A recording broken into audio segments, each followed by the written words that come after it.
big silence. The big silence. I feel like I need to take a deep inhale and an exhale. Is that good? Is that how we can start this? Certainly. All right. Let's take it in. Exhale it out. And a deep inhale in. Exhale it out. All right. Welcome, Zak Williams. Thank you. Thank you for having me. Of course. I'm excited to have you here. Our friend Susie connected us, and it came about quite quickly, and gotten to know you a little bit today already. But how are you doing? I'm well. Yeah. Yeah, I'm really well. I miss my kids. Mm-hmm. I've been away from them for a bit of time, but I love Austin. Mm-hmm. It's my first time here. Really? It's your first time? Yeah. My wife and I are visiting, and we're having a blast. Yeah. Oh, you got to come back. I like this city a lot. There's a good energy here. Mm-hmm. What's your favorite part about it so far? What's my favorite part about it? It feels a lot like cities I've lived in at different periods when they were very energized. Mm-hmm. It's got a great energy right now. It does. Yeah. And food's great. Oh, yeah. Food, music, and of course, Zak is in town for South by Southwest and speaking on some different panels and doing events. As we all hear this week, South by Southwest hasn't happened for 2 years, I think. And so it's great to have the energy of that again. It's such an important event. And South by this year seems to have a really heavy focus on mental health as well. Yeah, that's the vibe I'm getting.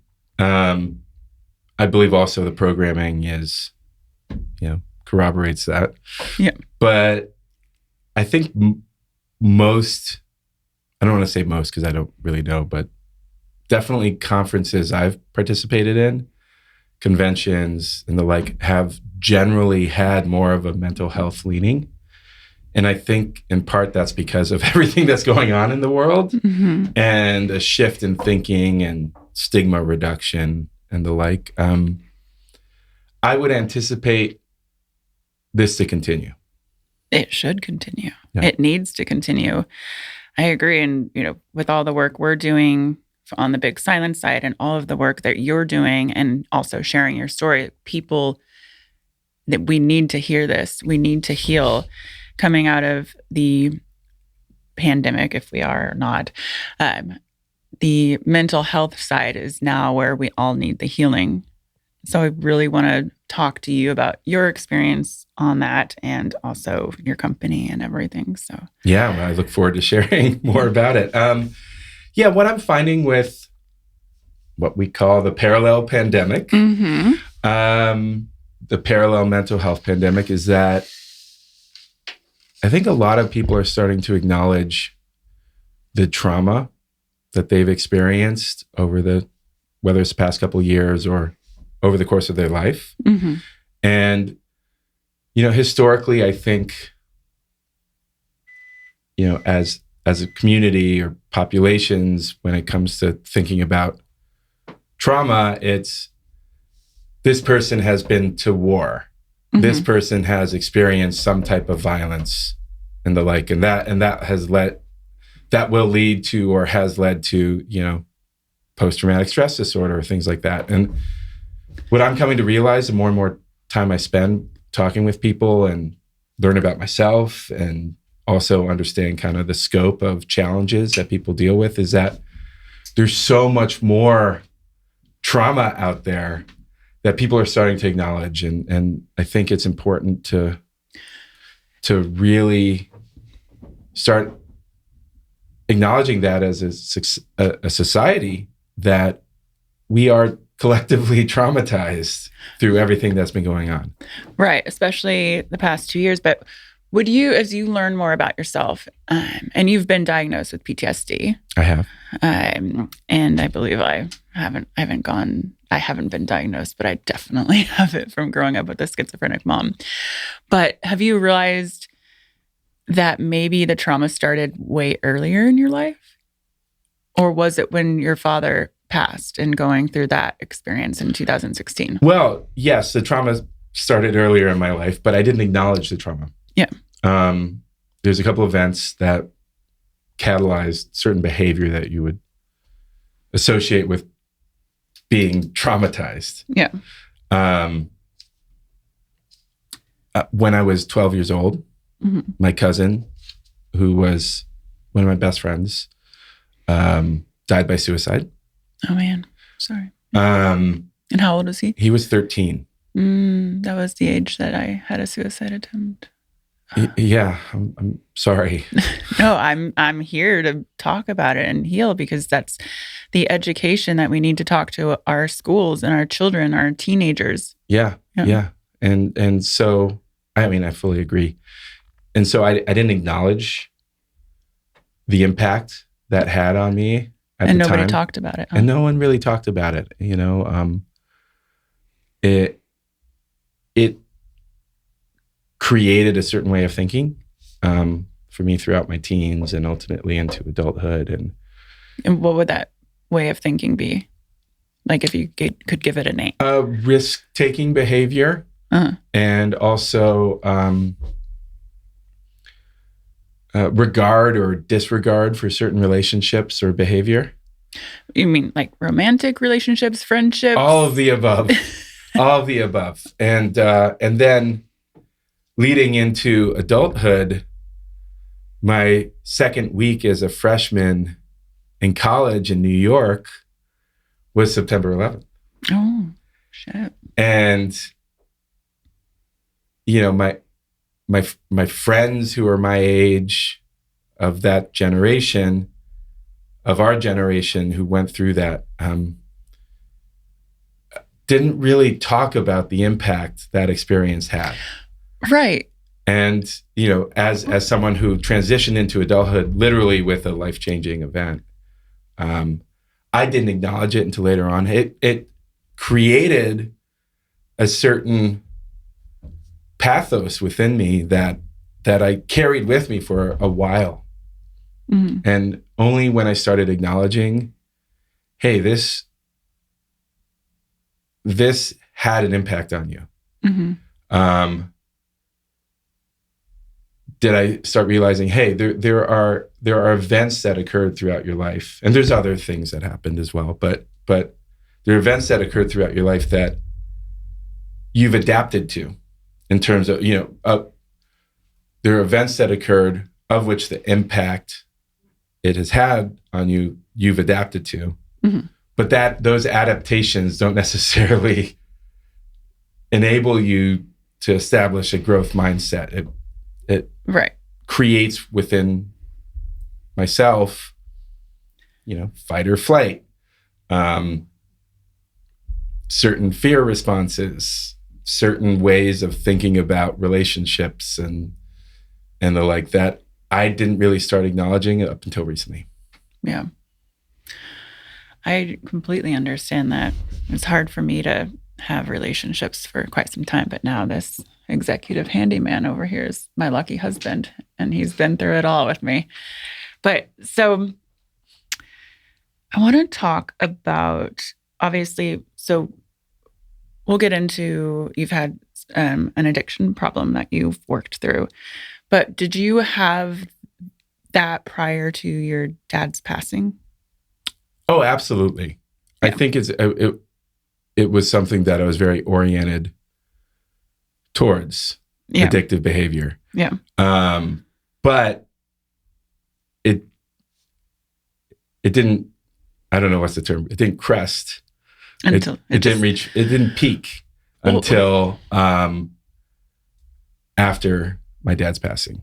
Yeah. Well, you're already holding all this trauma in your body, and we as a society are not taught all of the tools of how to heal. We weren't talking about wellness, about meditation, about getting out in nature, moving your body. And I want to ask too, because as you know, my mom passed 6 months ago, and I'm able to do my grief process in private, and you were grieving so publicly. Like, how did that feel? Did it cause extra stress? Did it make you spiral into heavier addiction, depression? I didn't take care of myself in the way that I needed to initially. I didn't grieve privately. Why? Why was that? Do you think it wasn't worthy? I'm oriented towards focusing on the problems of others and trying to fix those problems at the detriment of my personal well-being. And in part, it's because I've had in the past and was fearful of looking inward, but also, experiencing those feelings of loss and grief and things like that were things that I was fearful of, because it was really challenging to deeply feel that, because of the nature of the impact it has, And so there's a period where I just wanted to feel numb, experience, I guess the term would be oblivion, right? And I ultimately transitioned out of that way of thinking, but it required me to take a very introspective view and understand why it was I was doing the things I was doing and why it was I was in denial around certain behaviors, and acknowledging that there were things that I had established or behaviors that I had established as coping mechanisms over a long period of time that ultimately served me well. Meaning, in the longer term, bad for my health, bad for the relationships in my life, bad for my mental health. But I established those coping mechanisms as a means of self-preservation. Yeah. And that ultimately, I would say that ultimately wasn't the healthiest set of behaviors, but I at the time I had conviction that these things that I did were best for me. At that time. In hindsight, it couldn't be further from the truth, but hindsight's 2020. Yeah, no judgment here. I get it. Were you close with your dad when he passed? Yeah, he was my best friend. I mean, we were extremely close. Yeah, I understand that pain. For my mother, we were her caretaker, and for many years, it was like losing a child. Well, which is different. Your dad was your dad. My mother, because she was schizophrenic, she was more of a child. But what was your breaking point, your darkest moment when you finally said, this isn't what my life is meant to be? I would say it was more so a gradient of things that were happening. And I was just like, I was doing things to try to heal. I found that committing to mental health advocacy and service was very helpful. But there's a number of things that were happening. I was going through a divorce. I was in a lawsuit. That's always fun. Yeah. But all these things happening while you're trying to heal. Of course, at least in the case of the divorce, it's a result of my behavior in so many different ways. So it's not like, hey, like all this stuff was happening at me. Yeah. There was I was not good to myself and I was not good to the people around me, and I need to acknowledge that. But there was a confluence of events or convergence of events, I don't know, however you want to call it, that led me to tell myself, hey, if you don't continue or if you don't take steps to really overhaul how you take care of yourself and take care of the people around you who you care about, you're not going to have a good time, and there's a couple things. One is I realized that once I stopped engaging in addictive behavior, as a practice, specifically alcoholism. Once I stopped actively engaging in alcoholism, I could start working on how I could heal and ultimately repair the relationships in my life. And through that process, I also realized that I needed to engage within activity that I found healing from. So for people listening, they're like, how do I even take that first step, whether it's a baby step? What did you do specifically to stop engaging in those things and start the healing? Was it a phone call, going to therapy, I know you did the 12-step program. Like, what is your advice to someone who's like, wait, well, I want to know how to do it and have the strength to do it, because it's so much harder to go through that process and do that work versus just staying in this dark space. Yeah. Well, to be clear, I'm still actively engaged in 12-step, which I love. That's amazing. Yeah. Take steps to find a way to get through a day. And how do I do that? If there is an environment that won't enable you to do that, find an environment that will enable you to do it. Because that's how you first start establishing a foundation of healing. Just find the things that you need to do to get through a day. This relates to addictive behavior, but it also relates to, traumatized behavior and mental health dysregulation. Find what you need to do to get that steady foundation. And for you, that was obviously your 12-step, going to therapy. What were the other things that helped you find your way through the day? Ultimately, where I started from was finding things like therapy, community connection. My solution for that was 12-step, but there's any number of different ways in which one can find that. Church groups, men's or women's groups, finding meaningful friendships. Yeah. Nutrition. We'll go into that in a bit. Exercise, mindfulness, meditation. Something I'm very, very passionate about is establishing a gratitude ritual. What does that look like for you? For me, it's making a short list every single day. I love that. Yeah. Of things I'm appreciative of. I do that when I wake up and I'm like, I have anxiety or something, because I struggle with that. I wake up and I'm like, I'm grateful for the roof over my head, the husband in my bed, my 5 Pomeranians. And the list gets deeper and goes on. But I think a gratitude list is so important to look at. Like, I woke up today and I get to live today. Yeah, there's that. Really what's underneath the hood of that, for me specifically, is ensuring that you can dispel resentment when it crops up. Resentment's really insidious.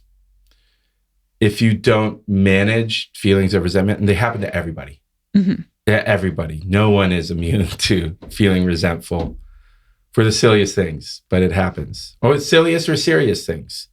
If you're fixated on resentment, it will put you into a mode or a path of self-abuse,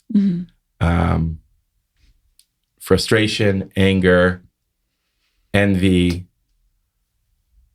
any number of different behaviors that aren't constructive. Yeah, I think, would you say the best way to overcome resentment, for me, it's forgiveness? Or what? Yeah, so forgiveness is interesting. Okay, tell me about it. Being able to forgive, truly forgive, is something that, if fostered within oneself, can be extraordinarily powerful. The challenge with that is that people can become forgiveness machines. And then what happens is you can isolate yourself. being like, oh, people did that. I forgive them. Therefore, I am in a different state. I am in an enlightened state. Mm-hmm. And if you can truly find forgiveness for the people in your life or the people not in your life who you're resentful of, it's a wonderful feeling because it disconnects you from that resentment. Mm-hmm. You can find love and appreciation and all those different things. But if you orient towards forgiveness without doing the work, suddenly then you can be in a situation where you're disconnected from people. Does that make sense? It does. I feel like I'm in a therapy session right now because Bobby over here, I forgive everybody. I forgive my mother. I forgive people who have done me wrong because I always think it's helping me to release any of those thoughts of resentment because I don't want to live with resentment. And I just am I a forgiveness factory? Well, right. Becoming a forgiveness factory, right? Because think about it. There's conditional forgiveness. Mm. And there's unconditional forgiveness, right? And if you are in a situation where you're orienting around, hey, I'm forgiving these people because they're bad people and I'm a good person, you're creating conditions versus saying, hey,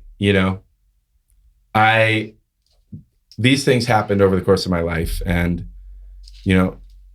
I forgive the people in my life for doing whatever. Mm-hmm. But then finding yourself to forgive yourself. And then find opportunities to say, hey, regarding future behavior or the like, I don't need to orient around expecting somebody to do something that I can then forgive them around. Mm-hmm. Mm-hmm. Instead, I can say, look, I come from a place of love and appreciation. And, if somebody does something to you, that can be challenging, right? Because you can go into a defense mode, you can go into you can become a forgiveness factory. And from my perspective, it's important to identify how and why you're forgiving. Because there's a mode that I can go into, which relates to, I'm a good person. This person is not a good person, but I forgive them. And therefore I can elevate my personal perception of goodness. Mm-hmm. Right. Mm-hmm. And that's not a mode you really want to be into because it disconnects you from people. Mm-hmm. And it can be very kind of self-serving in many different ways. Yeah. Can I have your therapist number? I'm not currently seeing a therapist. I need to see one. I'm in search of a therapist at the moment. Yeah. That specific viewpoint relates to, again, the conditionality of forgiveness. I don't want to be in a situation where I'm thinking, oh, I will forgive this person if they act better, or I will forgive this person and therefore, it makes me feel better as a human being. That's one way to do it. And I think it's a good starting point if you can orient towards forgiveness. But ultimately, I'm hoping that I can be in a state where I'm not thinking about, oh, I'm just waiting for somebody to do something so I can forgive them, or expecting somebody to do something to me. I just want to be in a state of appreciating, respecting, and loving unconditionally. Yeah. And my perception around that is the more that you can focus on just being loving and appreciative and be, distanced from feeling resentment, then you just need to forgive less because nobody's doing anything to you. Yes. And so, I agree with that. And so, in your transition, so you got into church groups, men's groups, all that. Did you? I didn't get to church groups. I have a spiritual component, but I was just saying, there's opportunities for people to Okay. find church groups. But was it separating then yourself from those who you had to forgive? It was you're changing your circle around you was healing for you. I think that's part of it. Yeah. You can appreciate someone, and if there's opportunities for forgiveness, that's great. But what I'm finding is that you can love and respect the good times and appreciate the time spent together with someone and not need to associate with them moving forward. That's okay. Yeah. And the way in which I found myself to be at peace is to not orient around, I need to distance myself from these people. I mean, yes, I do think sometimes this is a toxic relationship. I need to distance myself from this person. That does happen. But mainly there's kind of a self-selection process over time. If you're orienting around a certain way and you're acting in a certain way, you will attract certain people, and you'll repel other people. And the question is, who do you want to attract and who do you want to repel? Because there's a selection filtering process. The challenge of that is, if you build profile and build presence, people will, or you generate wealth, or like people will gravitate towards you for certain specific reasons. And if you don't have a filter for that, or you're oriented towards giving and being generous, you can find yourself drained and disconnected very quickly. So how do you filter? Because you are known, and that I understand people coming towards you and that feeling of being drained. What is your advice to filter? Set clear boundaries. Understand what those boundaries are. So you could do so in very loose terms, like this person has a bad vibe. Yeah, this person just feel doesn't. the energy. Well, there's a couple ways to think about it, right? You can think about it. There's some very simple rules of thumb that I apply. Pardon me. One is, does this person drain me, or does this person give me energy? You can have friends that drain you. It's okay. But if you're spending all your time with those friends, you're going to feel exhausted all the time. Yeah. Or friends or family or professional acquaintances or things like that. And then there are those people who you spend time with and they fill you up. Yeah. You come out of it feeling, it's a generative relationship. You come out of it with new ideas and inspired, and you have more energy or maybe more focus or drive, whatever, what have you. Know those relationships. Yeah. And then set the boundaries between how much time you spend with each of those people. Right. And then, so often there's a filtering mechanism. You can say, hey, this is a transactional relationship. This is a relational relationship, meaning relational people tend to want to find connections, opportunities to appreciate, time with other people, and tend to think about kind of their relationships as being very key to their identity. Transactional people tend to think about, hey, this person can give me X, whether it's money or love, affection, what have you. And just know those relationships, relational and transactional. What you need to be cautious of are extractional people. These are people who see other people as resources and find opportunities to extract resources from other people. It's a subset of transactional people who actually are seeking to derive value from you. And that's that relationship. Know those relationships in your life. If you can't identify them, may or may not be a good thing. You might not have those people in your life, or they might be, coming under the guise of something else. So when I talk about these type of things, it's just filtering mechanisms I have. Yeah. Right. And these aren't good or bad people.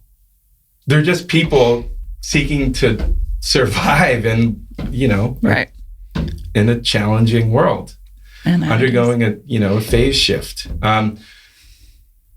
So to your original question, what are things that you do? I believe that's what it is. Yeah. What are things that you do? Find opportunities to be oriented around love and appreciation and unconditional relationships, which are it's really hard to do all the time because there's, just the nature of going about working or being up on stage. There's all sorts of conditional qualities of that. Yeah. Conditional being, if then. If I act in a certain way, then I will receive praise. If I act in a certain way, then I will receive a paycheck, right? It's just, there are so many conditional sets in our life. But if we can identify opportunities of unconditional appreciation and unconditional relationships where there's just, you're grounded in a state of love, that's where we need to be. Yes. Amen. I love that. You're brilliant. You've done the work and are in the mindset. And I think that's also one of the important things is to surround yourself with people who are doing the work mentally and being the work to be the best version of themselves. One more question before I want to move on to talking about nutrition and mental health and all that. Is there one lesson that you can take away that your dad taught you? Be kind always. Yeah. Yeah. You don't know what people are going through. And if you can orient towards being loving, when you can, try to find those opportunities. I would hope I can instill within my children opportunities to be kind always. It's as simple as that. Yeah. Whew. All right. Well, let's transition into, by the way, I love that. And I fully believe that kindness is all that matters and love. The great thing is if you can orient around finding opportunities to be kind without being drained, where you can feel like your cup is filled and you can continue to be kind. It's a great state to be in. Yeah. But it's not always going to happen. Yeah. Like can be cranky as heck. And,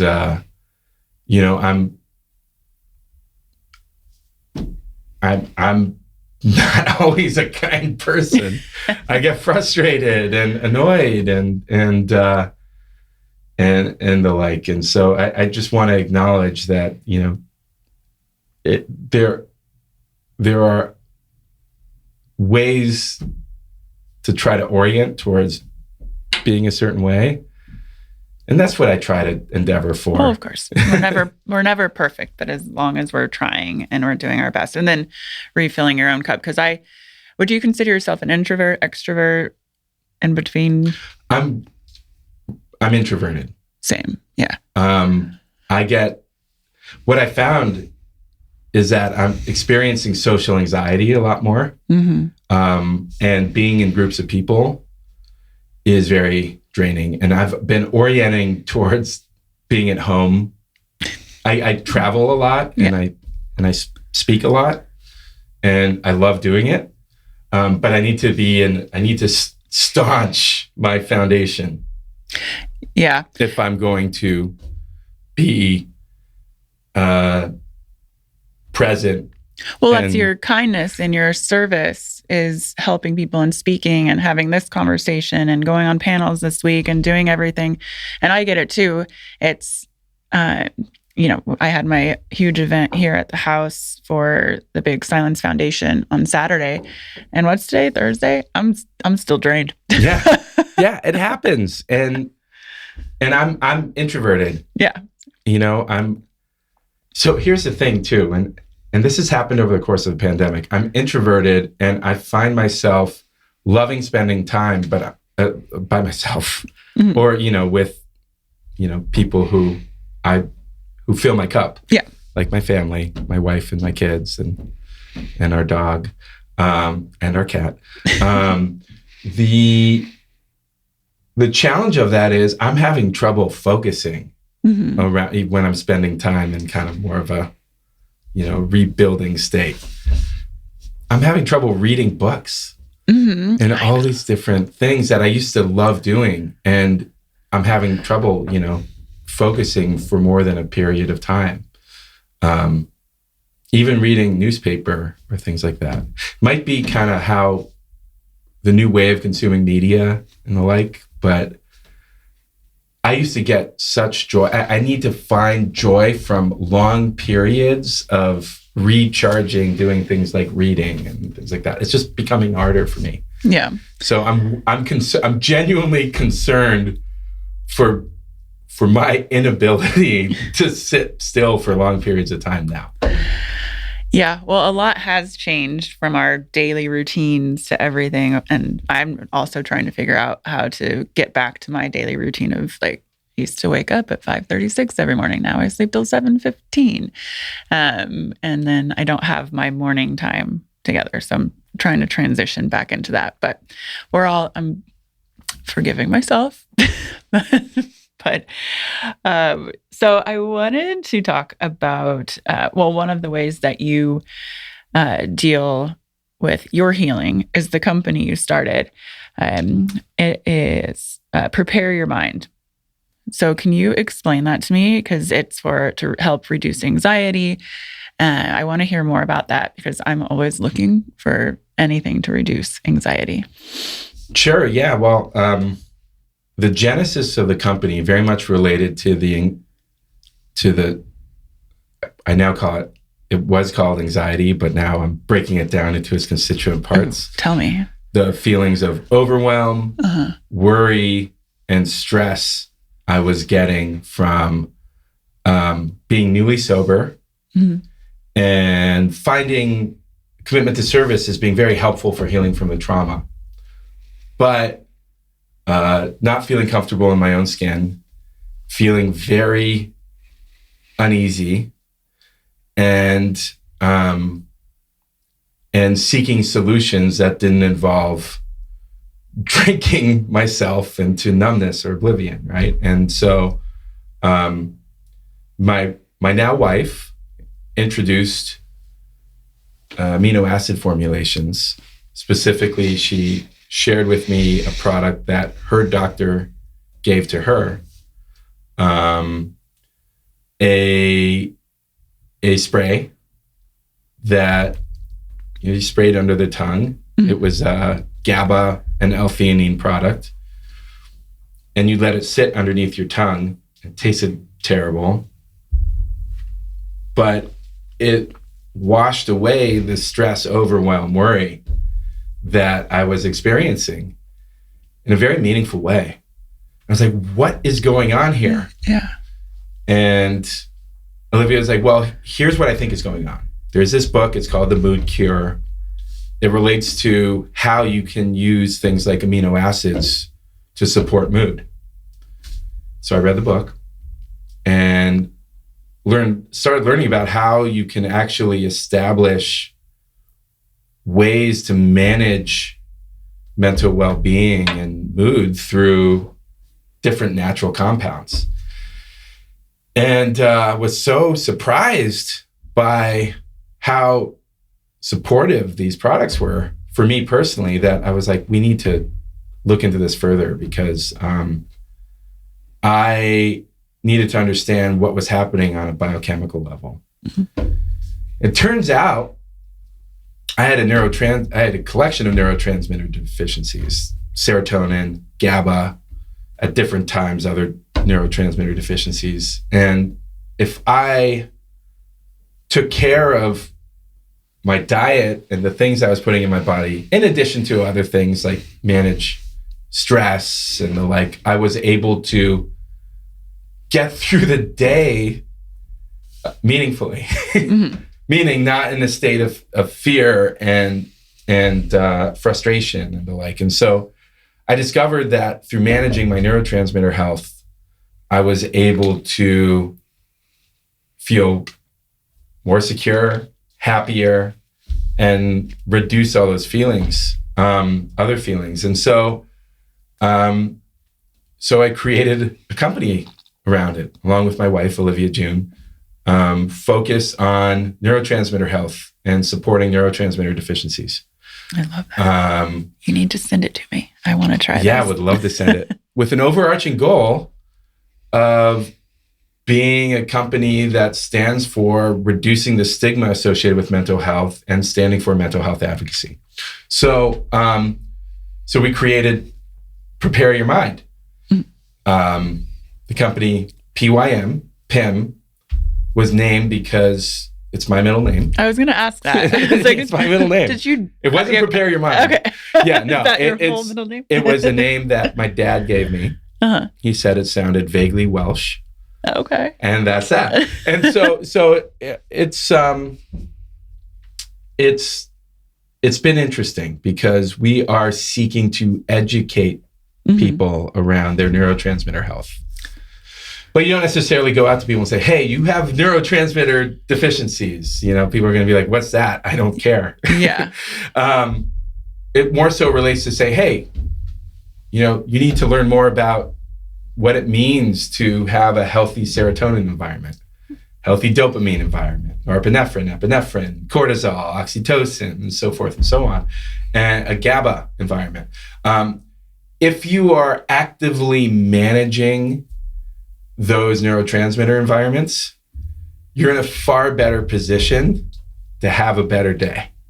So where can someone go to find out more information on this? Because I know everyone now is like, wait, I need to go do research on this. I want to hear about this product and how it can help me.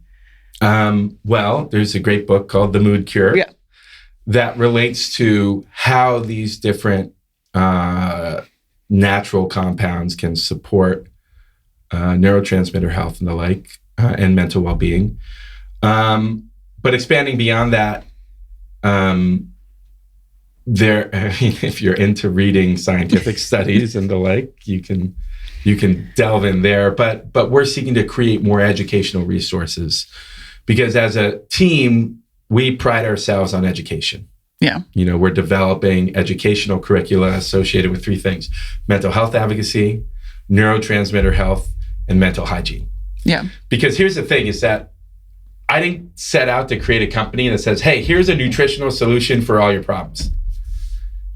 If somebody were to say that, it would be from my perspective, a gross overstatement. If you're not taking care of, the fitness elements of your life, mindfulness, meditation, therapy, meaningful connection. And nutrition. Yeah, everything. By the way, I'm not taking care of the therapy element of my life right now. Well, Andy said you were missing out on your workouts right now. Yes. Yeah. And so I am throwing that out there in different ways. Hey, we can't always stay on top of everything. It's okay. Yeah. We do our best. It's okay. And I forgive myself for that. But here's the thing with that is that the more you establish mental hygiene as part of a daily ritual, the more you're giving yourself an opportunity to live how you want to live. Yeah. Right? And in order to start understanding how you want to live, you have to establish a couple things. One is you need to be in a state of self-love. Mm-hmm. You need to forgive yourself for things you feel like you're not doing or have done to other people or the like. And if you're in that state, you can start developing a filter around what you truly need. Mm-hmm. And then from there, building out this foundation of mental hygiene. Because if you establish a mental hygiene ritual, from my perspective, that's nutrition, fitness, mindfulness, meditation, therapy, community connection, you're going to have a better time. Yeah, absolutely. Yeah. So when you say establish self-love, because I get a lot of questions from the Tone It Up community that they don't even know, it's mind-boggling. How do I even get to that state of self-love? Because there's a lot of women in our community suffering from that. And how do you even, again, take those baby steps to self-love, establishing all those wellness, meditation, movement, therapy, that, or I don't know, what's your one tip to get started on self-love? Keep it simple. Mm-hmm. I agree. It's like too much. It's like, I don't know how to meditate. It's simple. There is no... Sit still. Just sit Turn there. off your phone. Keep it simple. Find the simplest ways to find that grace in your life. I think we overthink all of these things and become so overwhelming, but it's simple. Yeah. Yeah. So keep it simple. Find those simple ways to find appreciation and love for yourself. Yeah. It could be how you take care of yourself or take care of your family, how you work, how you play. Mm-hmm. But how do you play? What do you do? Play a lot with my kids. That's my main mode of play right now. I love building my company. Mm-hmm. I wouldn't necessarily call that play all the time. Mm-hmm. There's a lot of hard work around it, but I love what I do. And so it's stressful, but it's enjoyable. And I love our team. I love the people I work with. I have a deep appreciation for them. Other elements of play, because I'm saying work is play, but ideally my goal is to orient around that as much as I can. Yeah. I love cooking. Mm. What's your favorite thing to cook? Well, I went to cooking school. You did? Yeah. Wow. In Paris, in France, many years ago. And that's where I learned cooking French food, how to cook French food. But I would say I love cooking Italian food.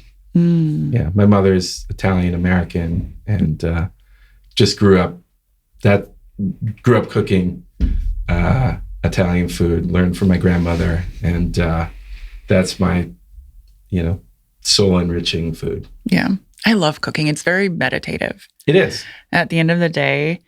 And again, that's one of the things I haven't been doing lately. Mm-hmm. Mm-hmm. Need to add that to my list. I need to make my list of things I love and be like, Karena, get on it. Yeah. That's things that you need to do, is find an opportunity to do things you love. The challenge is that if you do too much of one or two things, generally one thing that you love, it can actually be draining for you. Yeah, especially as introverts. Yeah. There's certain things that I love video games, right? It was something that I used to love doing, playing with my dad. And, there's this game right now. It's called Elden Ring. And it's taking more time than I expected. And I come out of playing this game and I'm like, oh my God, I'm feeling really drained and my system's all out of whack. And I'm like, but that was extremely enjoyable. And now I'm starting to tell myself, oh man, I need to be considerate of how I engage in doing the things I love.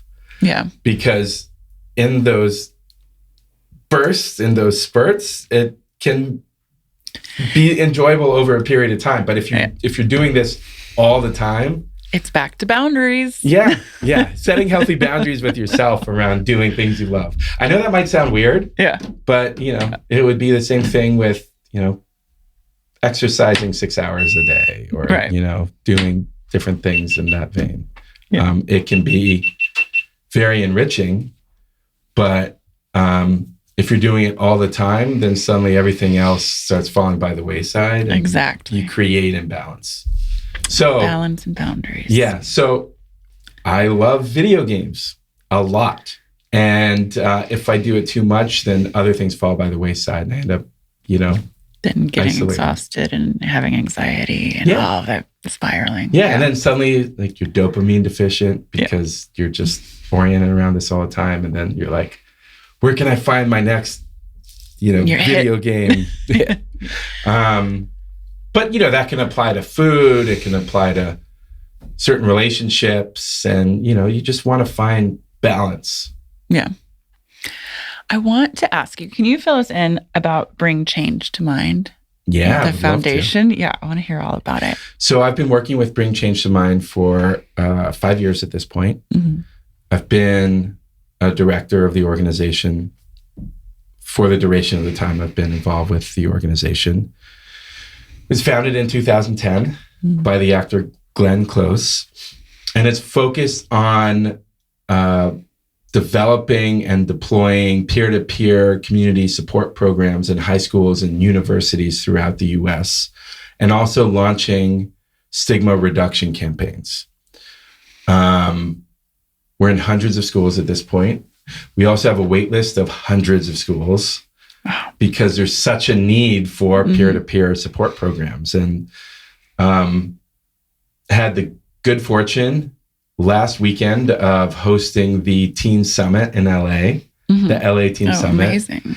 And oh man, it was so great to see these kids and how they're thinking about mental health and really managing it and as part of their community. It's so awesome to see. Yeah, that's such important work. And we were talking earlier, just, we didn't have that growing up, hence the chaos in our minds and the drug abuse in mine, the suicide for me, like everything. It's beautiful. And I was reading, so Glenn Close founded it because she has a family member who's schizophrenic and bipolar. So that's amazing. Sorry, I didn't. Yeah, go ahead. No, please. It's just amazing for me to even be like, oh, you're talking about this, because nobody is like, it's hard to get people to admit. I have several friends too who know my story, and it took years for them to say, oh, by the way, my sister's bipolar. My friend Carrie, whose sister just passed away from an overdose, I knew her for many, many years. And then finally she said, well, she has a mental health condition. And so I think it's so important when people speak out about it and say it's okay. And it's not just the family member that needs support who has the mental health disease, but it's the family members who are their support system that we also need the support. So I love the work that you're doing, and especially because you're in schools. I think it's life-changing and world-changing. So there's some specific challenges that have cropped up relating to the programming of Bring Change to Mind and launching these support communities in high schools. The programs are majority girls and young women, which is incredible. But we're seeking ways to engage boys and young men. And there's different community dynamics at play. And so, the thing that I'm excited about is, hey, how do you get young men and boys excited around managing their mental health to improve performance, to create opportunities to do things better, to do things they appreciate better, right? I feel that young men need to manage their mental health. Do you think they're just, because of how society teaches men to be, they are repressing and not wanting to open up about it, but women are very vocal and I would say